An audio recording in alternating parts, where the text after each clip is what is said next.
Good evening, everyone, and thanks for joining the call.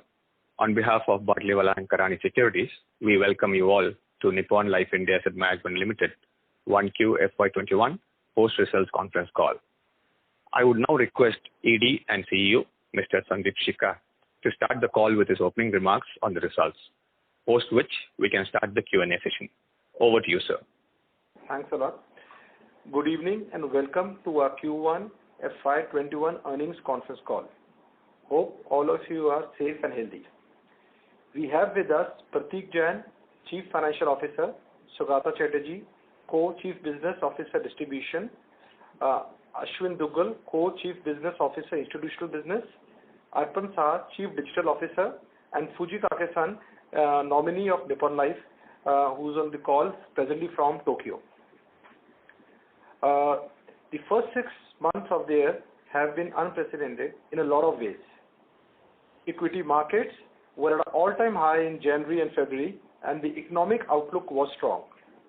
Since March, all of us have faced the great challenges arising out of COVID. The difficult times have led to uncharted opportunities. Human health is of paramount importance. Business activities are fully digitalized, and home and virtual conferencing applications have become the new workplace. This transformation will continue to result in faster turnaround, higher productivity, and ultimately better operating efficiencies. I'm happy to state NAM India continues steadily on the recovery path. Since the transition in October 2019, we have gained more than 120 institutional investors per quarter. In addition, 75 new HNI and family offices and presently 26 out of top 100 corporates of India have started to reinvest in Nippon India Mutual Fund. As on June 30th, 2020, Nippon India Mutual Fund has one of the highest market share of unique mutual fund investors in the industry at 29%. Nippon India Mutual Fund improves its share marginally in this quarter, a testament to the strong retail presence. In quarter one, despite branch closure, we added more than 208,000 new retail folios.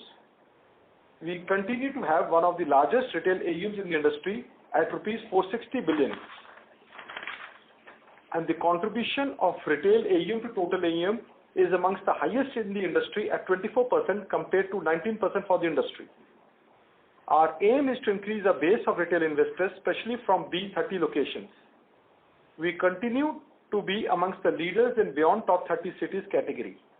This category contributes an AUM of rupees 329 billion.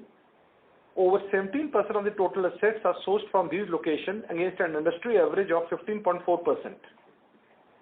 As on June 30th, 2020, 72% of the individual assets have a vintage of more than 12 months against 68% on 31st of March 2020.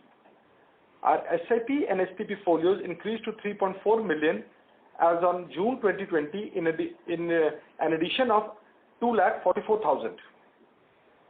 This progress highlights our retail execution capability during this challenging period. The annualized systematic transaction book is at rupees 84 billion. During the quarter, new digital SIP registrations grew by 116%. In a volatile market, the folios with lower ticket size have demonstrated longer vintage and better stickiness. In the new normal, online and digital sales have become our primary source of investor acquisition and communication. Digital platforms contribute to 56% of our new digital purchase transactions. Our early investments in digital ecosystem are yielding rich dividends, and Nippon India Mutual Fund executed over 480,000 purchase transactions in quarter one through the digital assets, an increase of 43% against Q4 financial year 20. We have ongoing tie-ups with 20 prominent digital partners. In Q1, we launched Corporate Solutions Suite, a best-in-class full-spectrum digital asset for institutional investor segments. As a part of our de-risking strategy, we give specific focus to AIF, ETF, and offshore business. We are the second largest ETF player with a market share in excess of 15%. In this segment, Nippon India Mutual Fund manages an AUM of 258 billion. Excluding the EPFO allocation which goes to two PSU-owned mutual funds, we are the largest ETF player in the country. In Q1, our gold fund added assets of over rupees 10 billion to cross rupees 42 billion mark. Nippon India Mutual Fund has 36% share of investor folios in ETF. In Q1, we added over 1,17,000 folios against 97,000 ETF folios for the whole of financial year 1920. Nippon India Mutual Fund has 76% share in ETF volumes on NSE and BSE. Nippon India ETF's average daily volumes across key funds are far higher than the rest of the industry. In our AIF business, we manage Category 2 and Category 3 AIFs across asset classes. Launched in 2009, Nippon India Digital Innovation Fund has committed $100 billion and has initiated the investment activities. As on June 2020, Nippon India AIF has raised commitments of rupees 34 billion across all funds. We continue to leverage Nippon Life's global network for our offshore businesses. Apart from various international tie-ups, our 3 India-focused funds being distributed by 28 partners of Nissay Asset Management in Japan has been gaining traction. As on 2020, the assets under management and advisory rose to rupees 95 billion. Nippon India Mutual Fund has a well-diversified and nimble distribution base. We added 650 IFAs in this quarter to take our IFA base in excess of 76,600. As on June 2020, we have over 77,000 distributors impaneled with us. Direct channel contributed 52% of the mutual fund AUM.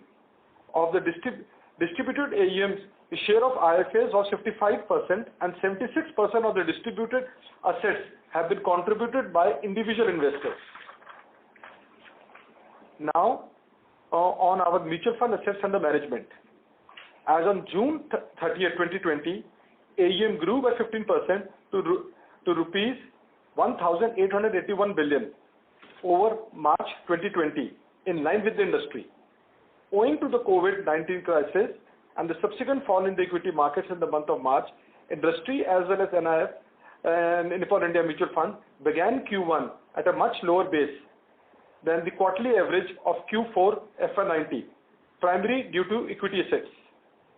The quarterly average assets under management was rupees 1,801 billion as compared to 2,049 billion for the quarter ended March 2020. For the quarter ended June 30th, 2020, the total income decreased by 7% to rupees 3.4 billion. Operating expenses decreased by 24% to 1.4 billion, driven by lower employee cost and other expenses, which reduced by 13 and 30% respectively. We further expect to rationalize overall cost in the new normal. Other incomes rose to rupees 1 billion, led by mark-to-market gains in our investment portfolio. Profit after tax increased by 25% to rupees 1.6 billion. To sum up, I would like to state our business recovery continues as planned. Despite external hurdles, our business performance remains strong, driven by retail strength, superior digital ecosystem, and control on cost. We will keep investing in our AIF, ETF, and offshore businesses to diversify our revenue streams and benefit from the future growth opportunities. We are confident to continue our trend on profitable growth in the coming quarters. With this, I'm happy to take further questions. Thank you. Thank you very much. We will now begin the question and answer session. Anyone who wishes to ask a question, you may press star and 1 on your touchtone telephone. If you wish to remove yourself from the question queue, you may press star and 2. Participants are requested to use handsets while asking a question. Ladies and gentlemen, we'll wait for a moment while the question queue assembles.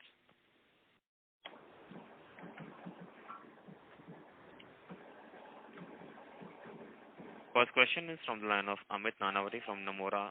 Please go ahead.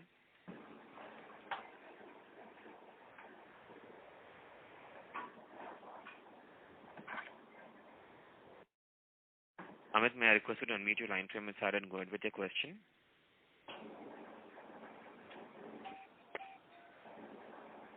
Amit, can you hear us? Am I audible? Yes, sir. Yeah. Sorry.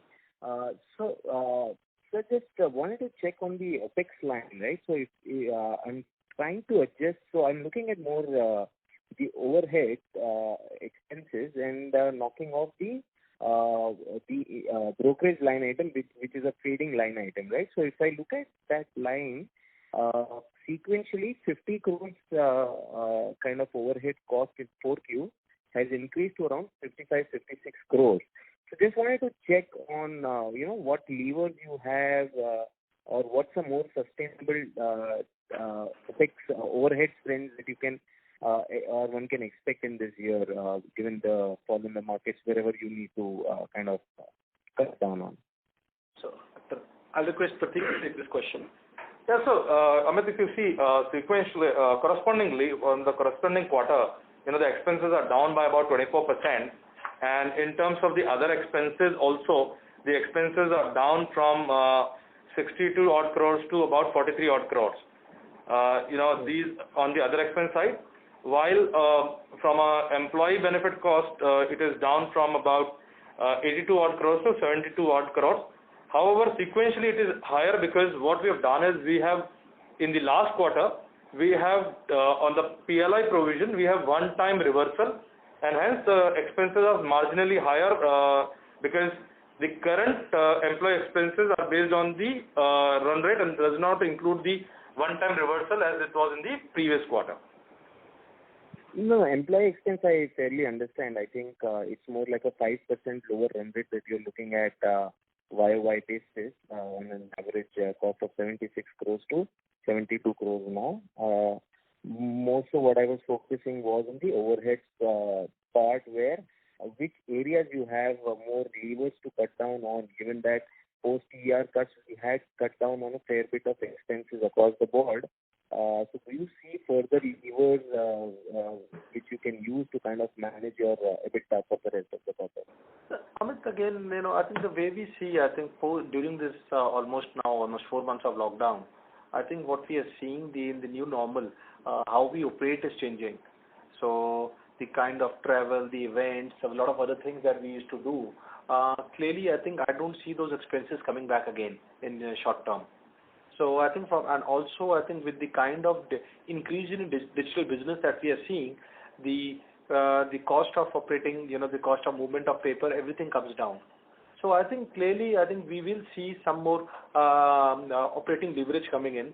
And again, while difficult to pinpoint in which area, because all these things are evolving, but for sure you will see, we have certain more cushion to reduce the cost. Understood. And secondly, if you can just highlight also, you kind of indicated towards, new investor onboarding, institutional investor onboarding on a quarterly basis post the promoter transition. If you can just highlight in terms of, so if I look at market share, clearly after the fall, the market shares have stabilized. But on the other side, at least it's not even showing that kind of improvement as well. So if you can just detail around what steps you are taking, what measures we are taking to kind of look at market share gains, at least in the non-equity segment. Again, if I was to, again, very difficult to put a number to it at this point of time, but qualitatively, as we have mentioned, about 120 new institutional investors have been every quarter are getting added. And further, this is the first time we have disclosed out of the BSE top 100, 26 investors who had stopped investing have started investing again.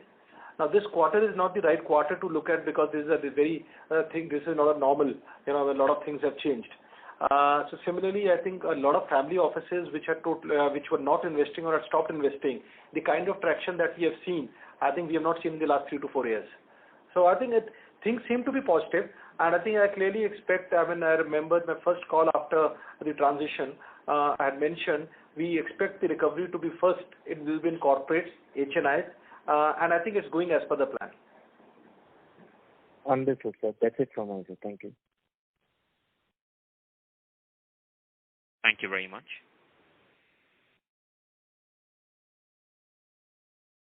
Next question is from the line of Deepak Agarwal from Axis Asset Management. Please go ahead. Yeah. Hello, sir. Am I audible? Yeah, please go ahead. Yeah. So I wanted to understand, so if we have to look at a revenue line item, so a broad number in terms of what would be the yields in the equity, debt and liquid portfolio, so say 100 basis, 50 and 15 basis. Is this the way to look at the revenue number?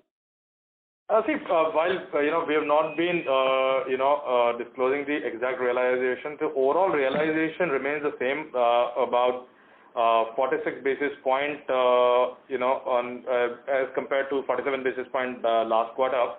But you're right, the equity generally tend to be around 95 to 100 basis point, and in terms of debt, it all depends on the mix, because what we have seen over a period of time, the high yield category, where we have propensity to charge more, we have seen from an industry perspective, we have seen AUMs going down, and that money is coming back in form of more of liquid and overnight funds, where our propensity to charge is slightly lower.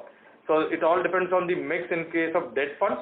But while in equity, you are right that we, the net revenue is about 100 to 90 to 100 basis points. Got it. And so the new business in equity, so whatever you'll be writing on the incremental basis, so there, how much would be the difference? I assume that's substantially lower than your existing book yield. So any broader numbers you can share, so it's 25% lower, 50% lower, how should we look at? No, so rather than, I'll just tell you that, look, what has been our philosophy, in terms of, we have moved, obviously from an upfront to the trail regime. And, what we pay, share with our distributor is in the range of 50 to 70%. And of course, 50 being at the lower end of the IFA segment, and, at the higher end segment, especially to some of our key partners, including banks, etc., where we share about 70% of our total TER. So this is the broad range where we're working on. And Sandeep has always been mentioning about the fact that, our focus is more not on getting market share on any, it is more on a profitable growth. And hence, our sharing percentage remains within these ranges. But is it not that the new business, anything we write, would be at lower than the book yield, or it would be similar to the existing yield? No, so you can deduce from the perspective that, look, it all depends, what is the TER we are charging, which scheme. It is all defined by the SEBI as well as the competition.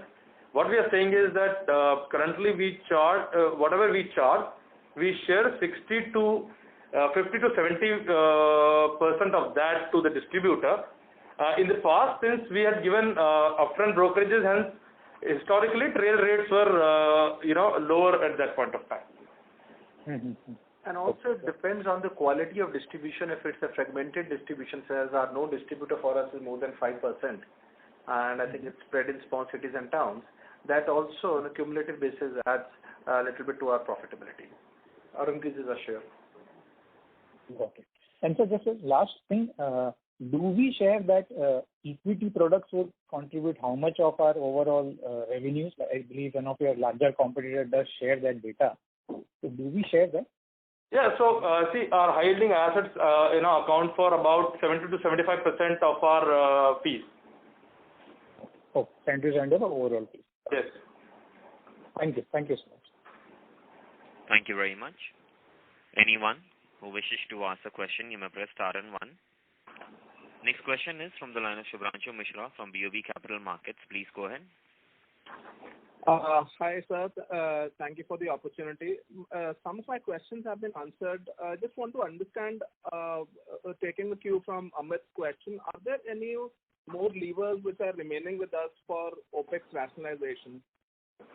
No, so see, we continue to look at opportunities, and, as Sandeep was mentioning, the COVID lockdown has given us, new avenues to think in terms of expenses. Of course, this year travel expenses, the expenses related to the distribution events, etc., are going to be significantly lower.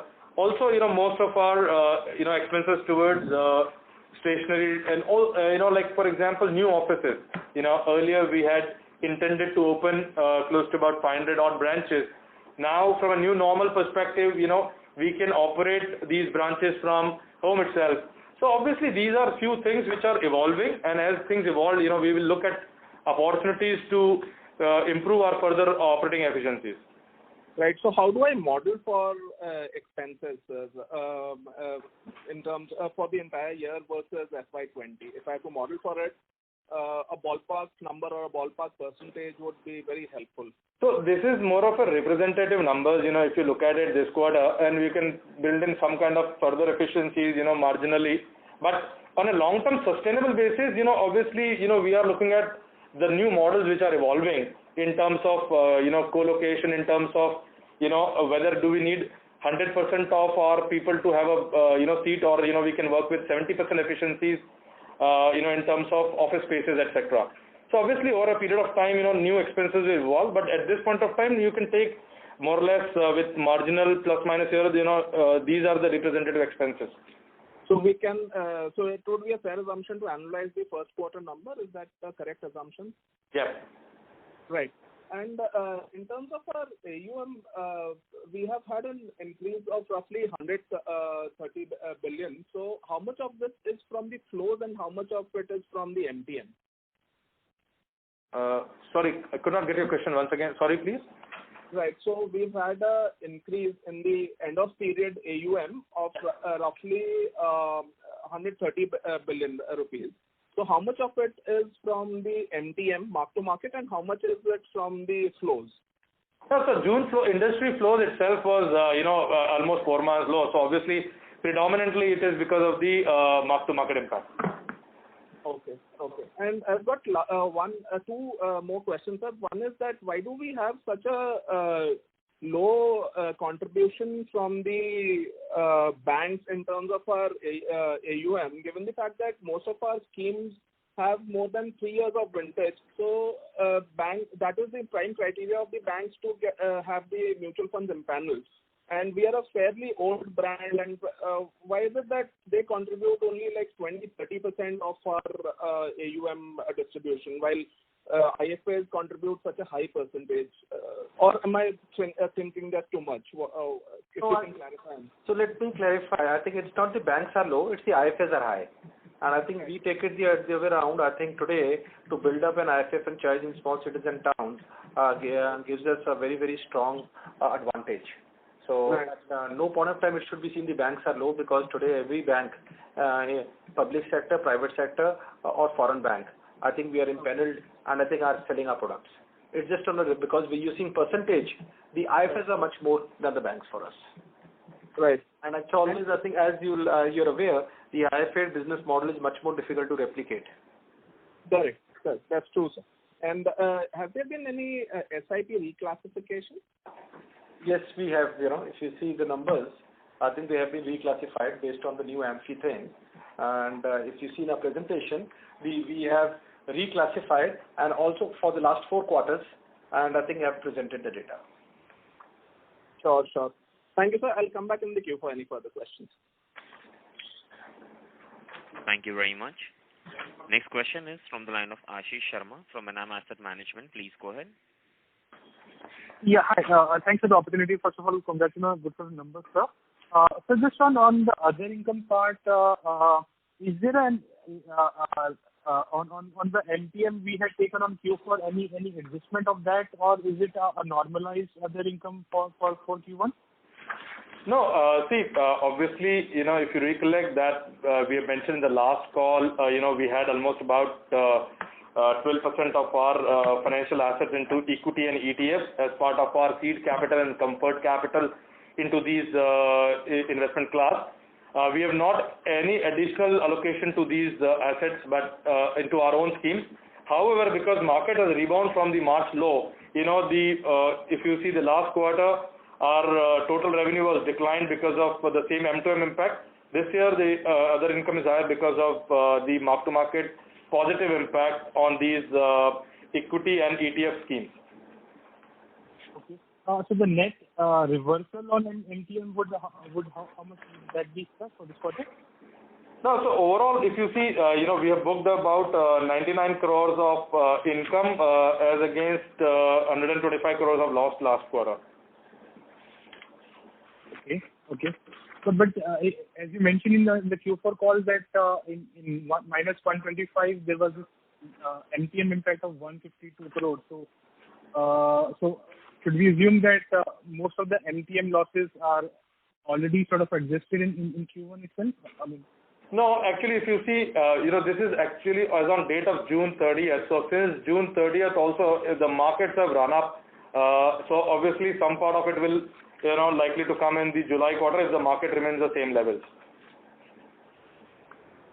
Okay. Fine. And just a second question would be on the equity yield. So given that we are seeing a higher share of digital transactions, so when we are talking about digital transaction direct, in terms of yield and profitability, I mean, what sort of a difference the yields? There is a difference in yields when we are talking about a digital direct transaction rather than through a distributor.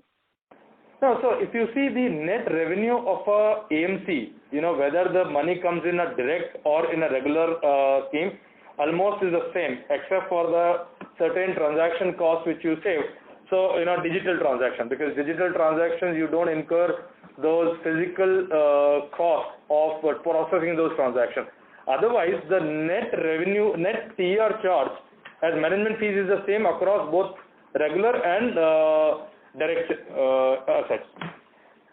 So effectively, while on one side the realization for direct or distribution, because the SEBI formula remains the same, but there is a big difference in operating cost. So let's take an example as we have highlighted in the presentation. We are doing one digital transaction every 11 seconds. We are doing one new SIP every 22 seconds. Now just imagine now if there was human intervention, people, branches, paper, everything involved, the cost is there. So effectively, these efficiencies come to play now. Just for OPEX, it is beneficial. Yeah, that's right. Perfect. Thank you, Prateek, and thank you, Sudhir. All the best for the next one. Thank you. Thank you very much. Next question is from the line of Madhukar Ladha from HDFC Securities. Please go ahead. Hi, thank you for taking my question. Most of my questions have been answered. Just a couple left. Can you give me a breakdown of your closing assets, equity, debt, liquid, and the others? If you look at the total assets, it was about 2,73 odd crores. Of this, mutual fund was 1,88,000 crore, and I can just check that the mutual fund breakup is what I require. Sorry? The mutual fund breakup is what I require. Okay. Yeah. 1 second. So it is about 38% equity, and that overall liquid was about 35,000 odd crores, and debt was about 52,000 odd crores. ETF overall was 22,000 crores. Okay. And can you so of the investments in mutual funds, it's about 1934 crores as of June end. Can you tell me how much of it is in the credit risk scheme? And our equity exposure is a little bit high. So what's the philosophy behind this? Why don't we reduce our equity and sort of kind of smoothen other income as a line item for ourselves? So, Madhukar, as mentioned last time also, that look, these investments were made over a period of last 8 odd years as form of our SIP contribution to some of the schemes. In terms of the ETF, it was more put as a seed and comfort capital for the institutional investors as an investor to investor philosophy. However, in terms of this volatility, board as well as management is considering looking at the new revised investment framework. And if there is any change at any point of time, we'll definitely come back and inform to the shareholders as well as on the analyst call. But the change is on the same lines. to avoid the volatility that can come because of mark to market. Right. And the other question, how much of our debt book is in the credit risk fund, if you can share that information? On the credit risk fund, I think is not. I think no scheme has more than 5%, but in terms of the exact credit risk fund, it should be it would not be more than about 13% of the total scheme, right? Yeah, less than 12 to 13% of the total scheme assets. That's about across all, across 200 crores, 190, 200 crores of the debt, or are you talking about the entire mutual fund book? No. Sorry, come again? No, when you say 12 to 13%, are you talking about only the debt book or the entire book? No, the total financial assets I'm talking about. Total financial assets. Yeah. Okay, so that is 2,600 crores, so that would make it about 320 crores odd plus. Okay. Yeah. No, but this is across the schemes, across the credit schemes. While most of the amount has been invested into, the high grade assets and the liquid assets. No, but I understand that. So you have 1,600 crores in debt. Of that, you're saying about 320 odd crores is in the credit risk fund. Yeah, across all the funds, yes. Okay. Thank you. Thank you very much. Anyone who wishes to ask a question, you may press star and one. Next question is from the line of Abhishek Saraf from Jefferies India. Please go ahead. Hi, good evening everyone. Thanks for the opportunity. I had just one question. So basically, we have seen that there has been some kind of dichotomy in this quarter that the mutual fund, actually the flows have been rather tapered, but on the brokerage side, basically on the direct or the retail participation has been going very high. The brokers have been reporting very good numbers. So just wanted to understand how are we internally right now viewing this trend, although I admit that this is right now still in a nascent stage, but how are we viewing this trend internally from our own strategy perspective, and what are we doing, how you think that this thing will play out over the near to medium term? So, if you were to look at the data, many times what happens when we all look at AUM data, and when we looked at especially the July numbers of industry numbers, it showed that equity has come down, a lot of things, but this does not reflect the true picture. If you were to see, we have stated, during the quarter, in this lockdown, we have added almost in excess of 2 lakh new investors. Now, just take a scenario, the depth in the industry is actually increasing. A lot of redemptions that you saw came from savvy institutional or family offices. But the retail participation continues to increase. Similarly, as I mentioned earlier, in ETFs, the whole of last year, financial year, we added 97,000 new investors. And in the first quarter itself, we have added 1,22,000 investors. What that tells you is, you are seeing new investors coming in, you are seeing the depth getting increased, and especially for a player like ours, which has very strong distribution across the country, I think we are able to reap advantage of that. This may not get reflected in the AUM because what happens is, as we know, some of the bigger players, investors, they try to time the market. Definitely we have seen a lot of flows coming in the ETF. Tactical calls, investors taking a tactical call, this money might go out in the next 3, 4, 5 months. But I would say, I think from our perspective, we remain very bullish. And I think I'm very happy to see the new investors coming in during this quarter. Which was something a very, very pleasant surprise.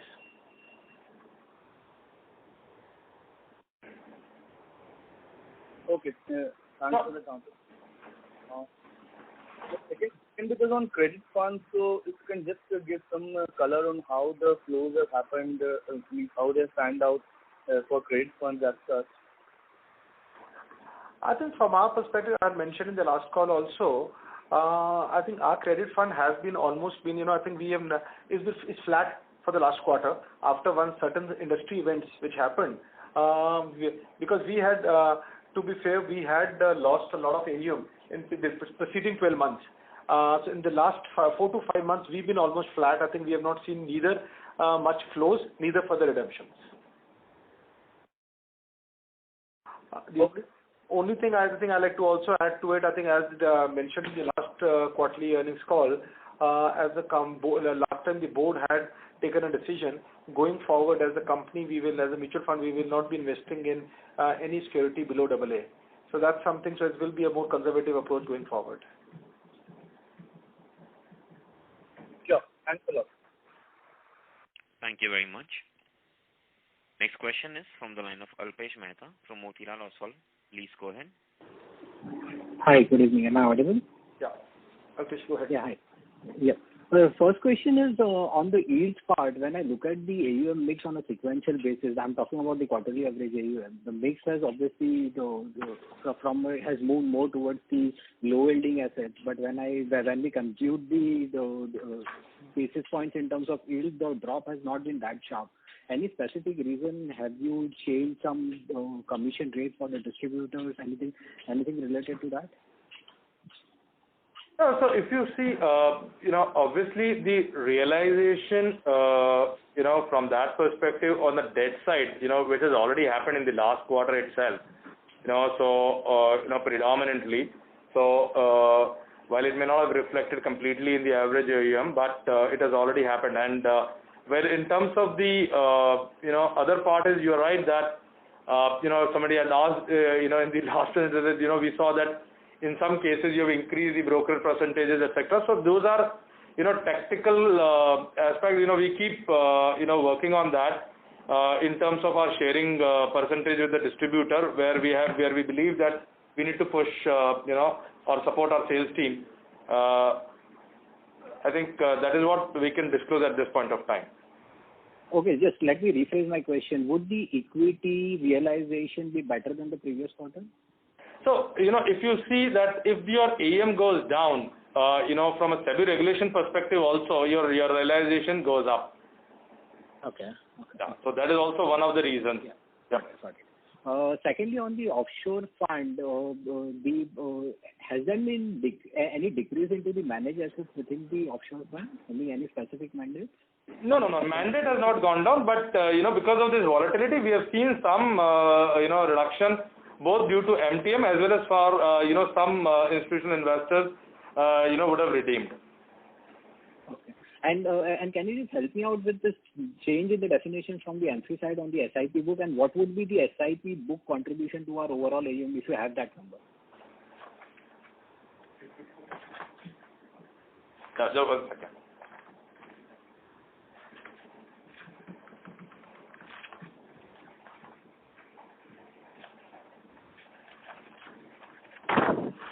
So from a flow perspective, it is in terms of June, it is close to about the analyzed book works out to about 84 billion.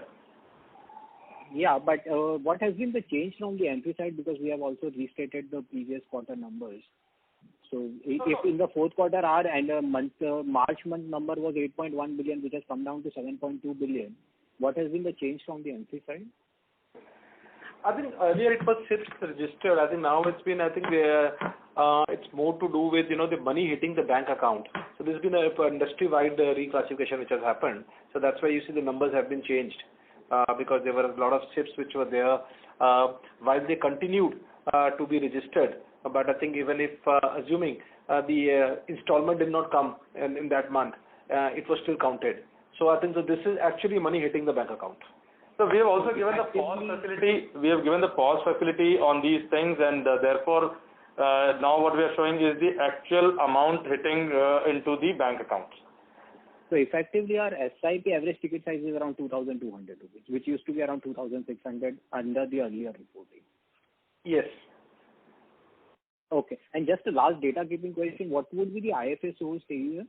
I didn't find it in the presentation. So it is of the distributed asset, it is about 54%. 54%. So 52%, 53% is our direct AUM, 47 is your distributed asset. Out of 47%, 54% is IFA assets. Got it. And the single distributor continues to be around 5% of our yield. Yeah. So it's on a presentation, if you see slide number 35 and 36. I got that. Yeah.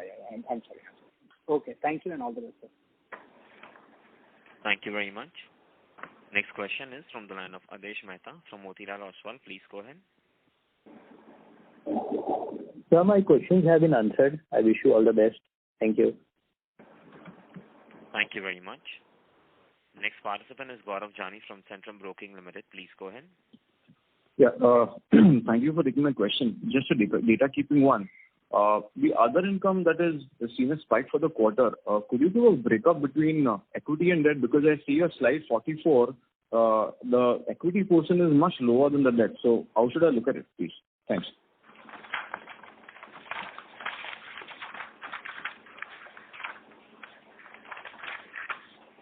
I could not get you why are you saying the equity portion is lower? I am still unable to understand. What is the second part? I assume the other income would have been largely driven by our own AMC AUM, right? And out there, I think the equity portion is lesser than the debt, and the favorable movement in terms of debt is much higher than equity. So I just thought, or how should I look at it? Okay. So see, obviously, because here, the mark-to-market impact on a debt, you just accrue your income on an accrual basis, while equity, also has a M2M impact. And therefore, the equity contribution to this gain is correspondingly higher. So of the total, if you see, we have other assets, which is a fixed deposits, etc., which had contributed. So overall, if you see the debt and the fixed deposits, etc., which would have contributed close to about 35-40% of the total other income, and remaining is from the equity mark-to-market. Sure, that's helpful. And secondly, just on this other income again, how should you look at it from a sustainable basis? I mean, although obviously it's tough to predict, but just a sense as to how do we project that? I think broadly, as we mentioned earlier to Madhukar's question also, I think gradually, I think what we'll do is, I think the board and the team is working on the new investment process of the AMC money, so that there is no volatility. So we are working on the new process, but over a period of time, you'll see the spikes and volatility will not be there. Sure. Thanks. That's it from mine. Thank you so much. Thank you very much. Anyone who wishes to ask a question, you may press star and one.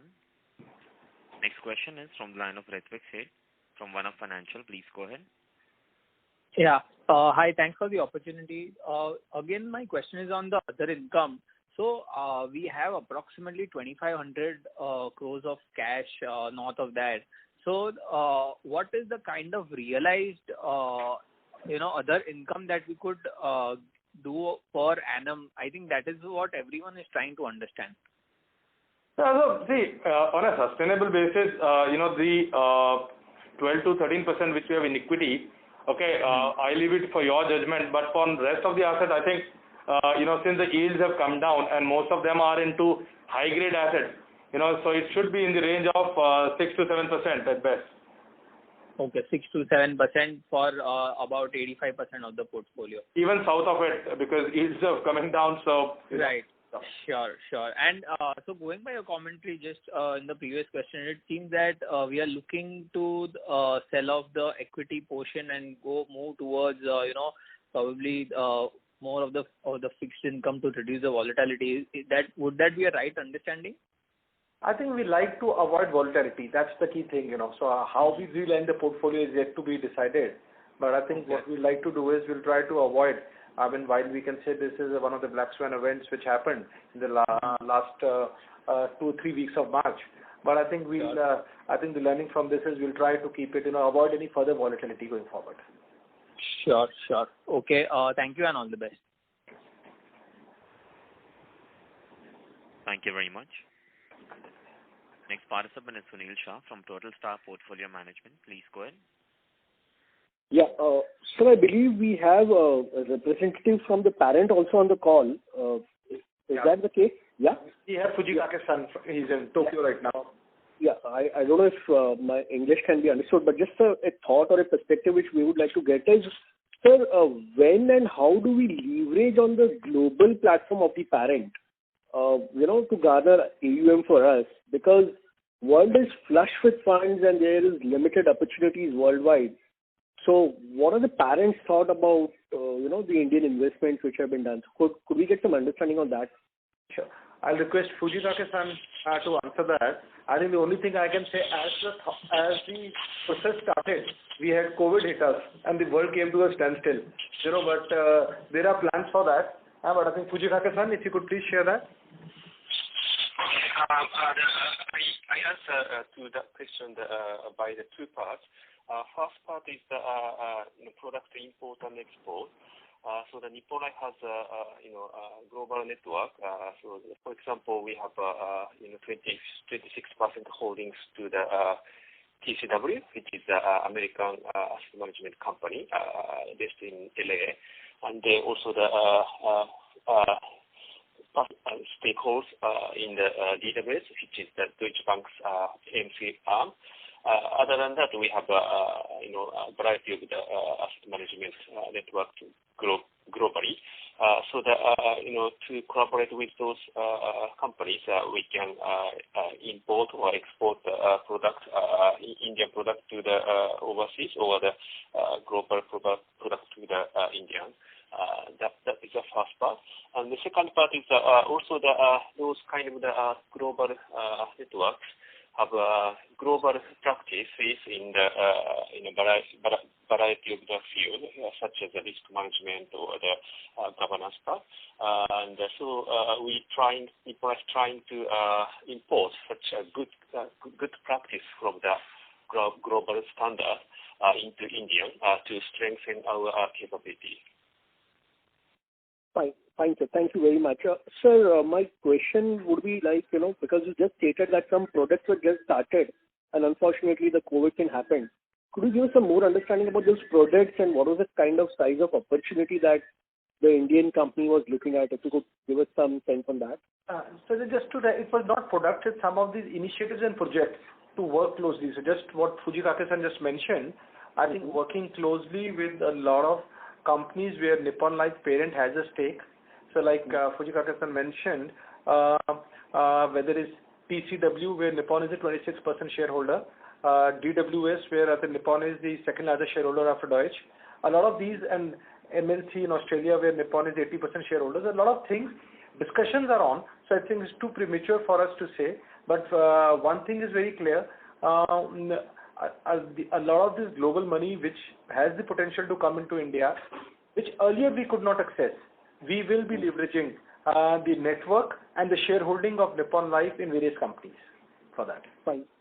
Great, sir. Just, sir, I have another question, which is, in the call you just mentioned that our average yield is 46 basis points.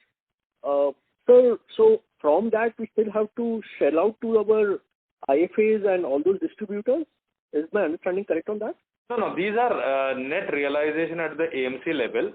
So this is because post the change in the regulation, all the IFA or distribution cost is paid at the scheme level itself from the TER, and what we mentioned about this is a net realization, or rather at AMC level, this is a gross realization. Okay, from which the expenses and all. So it's not the commission which is passed through, but other expenses which are deducted, right? That's right. The administrative cost as well as the employee cost are only borne by, out of these realizations. Okay. Sir, just if I may add one point. Sir, if it is 46 bits, and if our average AUM for the quarter was 1,80,000 odd crores, so this 46 bits would translate into a huge number which is actually not matching with our revenue. So no, you have to see it. You are looking at, these are annualized numbers. So 46 bits is an annualized number. You need to okay. You look at it on a quarter basis. Got that. Got it. Thanks, sir. Thanks for the clarification. Thank you so much. Thank you very much. Next question is from the line of Utkarsh from Damos Capital. Please go ahead. Hello. Good evening, sir. Good evening. So, we are the pallbearers of ETF in India.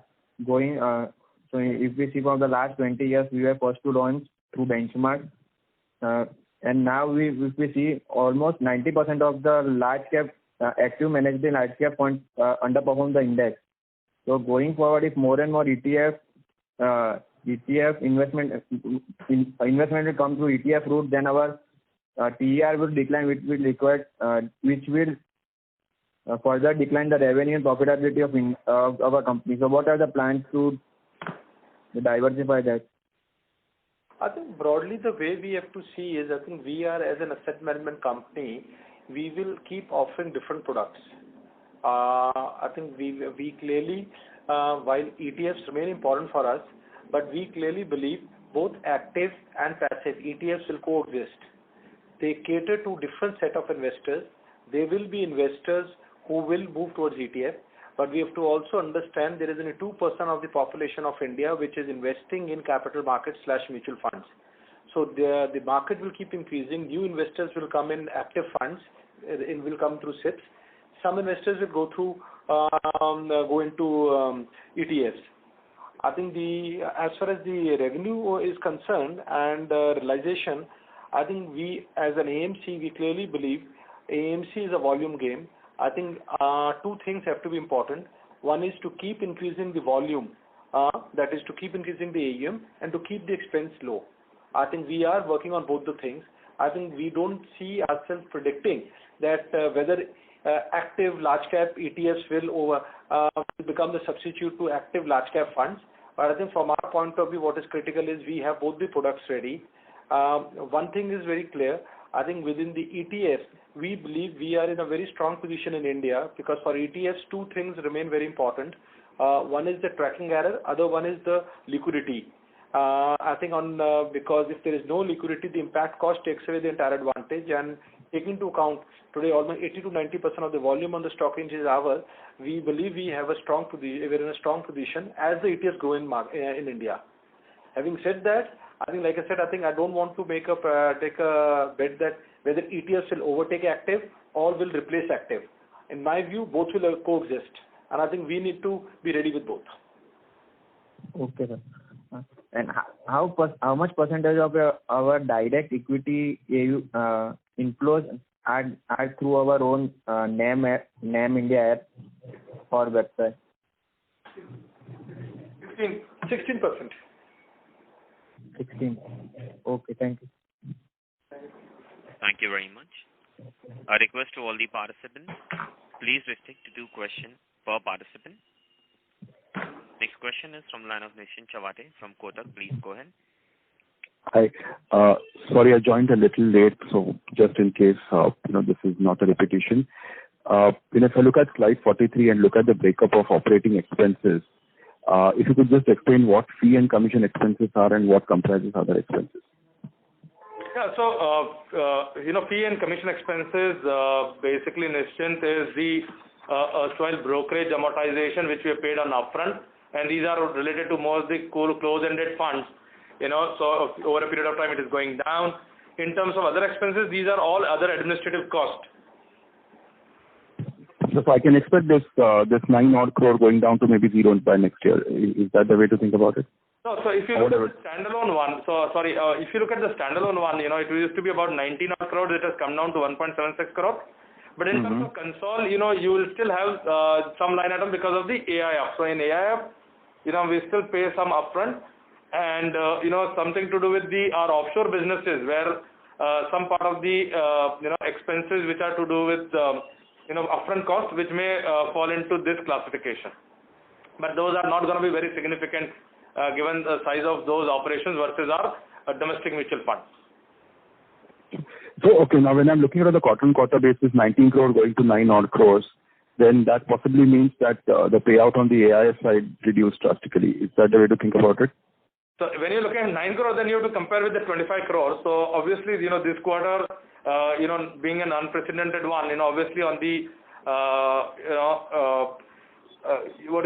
the flow side, while mutual fund has seen the lowest flows, we have correspondingly lower flows on the AIF and AIF as well. Okay, so it's basically 19 versus 9. If I look at quarter-on-quarter, it's essentially the the AI flows, because mutual fund, obviously the number is negligible. Yeah. So, and just second one was on the distribution mix. On slide 35, you have direct and distributed. What would be this breakup for equity AUMs? Predominantly, as we said, that 16% of our business is direct. So rest 84% is from the distributed. 84% consist of distributed assets. And as Sandeep mentioned, largely, IFAs are the one who contribute in excess of 55% of that assets. Sure. So basically, what you're saying is that of the direct, 18 would be direct on equities, and then the balance would be distributed. 16 would be direct, and the balance would be distributed. That's right. Sure. And what is corporate asset in distributed? Because I thought most of the corporate business would be direct, right, and mostly debt. No, so some of the corporates still come through. Well, predominantly you're right, but many corporate do come through distributor models. On the debt side, on the liquid funds and debt side. Yeah, and because it is not just corporate, there are other other body corporates and trust, etc. as well. Sure, great. That answers my question. Thank you very much, and all the best. Thank you very much. Next question is Shubhranshu Mishra from BOB Capital Markets. Please go ahead.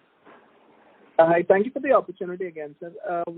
Just wanted a data keeping question. What was the net new money in FY20, and what is our expectation in 21 and 22 for net new money? I think we don't give future guidance, but I think for the quarter, as I mentioned earlier, we added about 220,000 new investors, about more than 108,000 new ETF investors. I think equity we have added 1,000 crores of net number. I think future guidance will be difficult to give. As a policy we don't give. So what was this in FY20?